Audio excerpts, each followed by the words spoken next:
Hi again. In Questions for Jehovah's Witnesses by Bill and Joan Cetnar, they have a section on John 1:1. Particularly are they dealing here with the unfortunate connection with Johannes Greber, but also with what translators and Greek scholars have said about the New World Translation over the decades. So I'll deal with what the scholars have said next time, but in this one, let's deal with the connection with Johannes Greber. In the beginning was the Word, but why was the Word misquoted? John 1:1.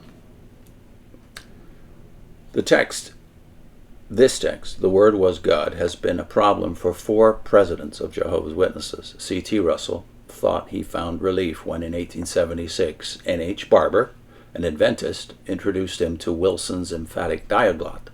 Mr. Wllson never studied biblical Greek in a college. He was a follower of John Thomas, a false prophet and founder of the Christadelphians. Thomas nor Wllson believed the Word was God. In the interlinear feature of his book, which is no translation at all, Wllson placed agod under theos. In his translation, however, of theos, he wrote, the Logos was God, with a capital G, by the way.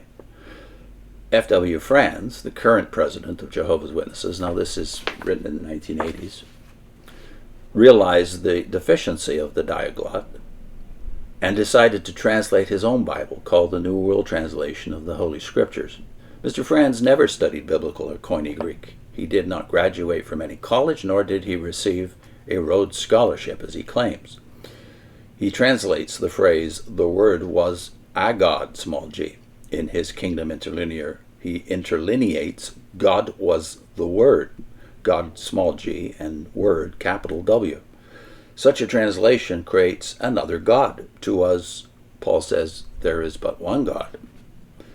F.W. Franz found a translation that agrees with his, the New Testament by Johannes Greber.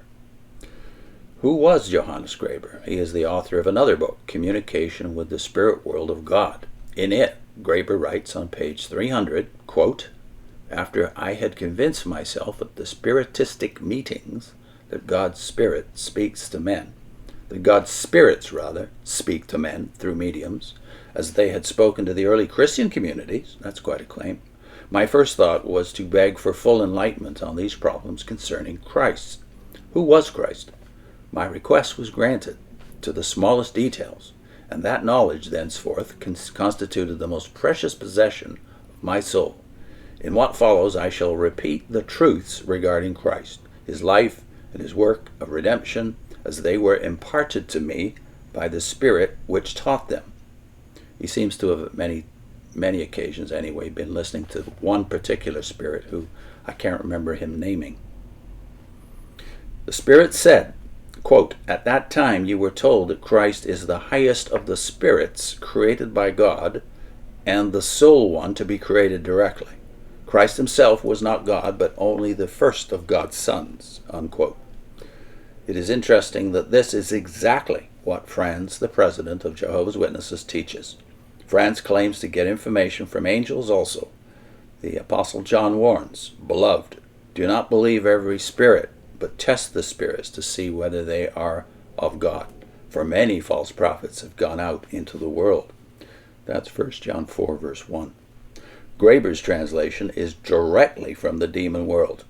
He is quoted in Watchtower publications, and they give an example. An Aid to Bible Understanding, page 1134, for instance. In the Watchtower publication, All Scripture is Inspired of God and Beneficial, page 327, it states, quote, note what Hebrew and Greek scholar Alexander Thomson spelled without a P, has to say in his review of the New World Translation.